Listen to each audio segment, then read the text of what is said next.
திவ்யா ரொம்ப நல்ல பொண்ணு. அவ உங்களை உயிருக்கு உயிரா விரும்புறா. நீங்க அவளை கல்யாணம் பண்ணிக்கிட்டீங்கன்னா.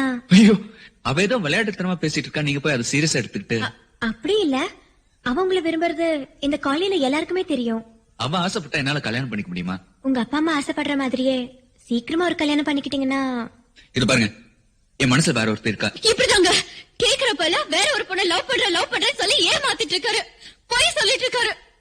அந்த பொண்ணு யாருன்னு சொல்லுங்க, உண்மையா அதை இப்ப ஒதுக்கிறேன். இரு, அவ சொல்றதுலயும் தப்பு இல்லையே, அது யாருன்னு தான் சொல்லுங்களேன். சொல்லுங்க, கேக்குறாங்கல்ல, சொல்லுங்க. நிறுத்தி, யாரு யாரு யாரு கேக்குறிய? இப்ப சொல்றேன், அந்த பொண்ணு வேற யாரும் இல்ல, இவதான். நான் இவ்வளவுதான் விரும்புறேன். 4 வருஷமா இவ்வளவு லவ் பண்றேன். நான் இவ்வளவுதான் கல்யாணம் பண்ணிக்கணும்னு ஆசைப்படுறேன். Yes, I love you Meenakshi. காதலுங்கிறது சுவத்தை வச்சு எழுதுற சித்திரம் இல்லைங்க. பொங்கலுக்கும் தீபாவளிக்கும் புதுசு புதுசா எழுதிக்கிறதுக்கு அது மனசுக்குள்ள உயிர் எழுது.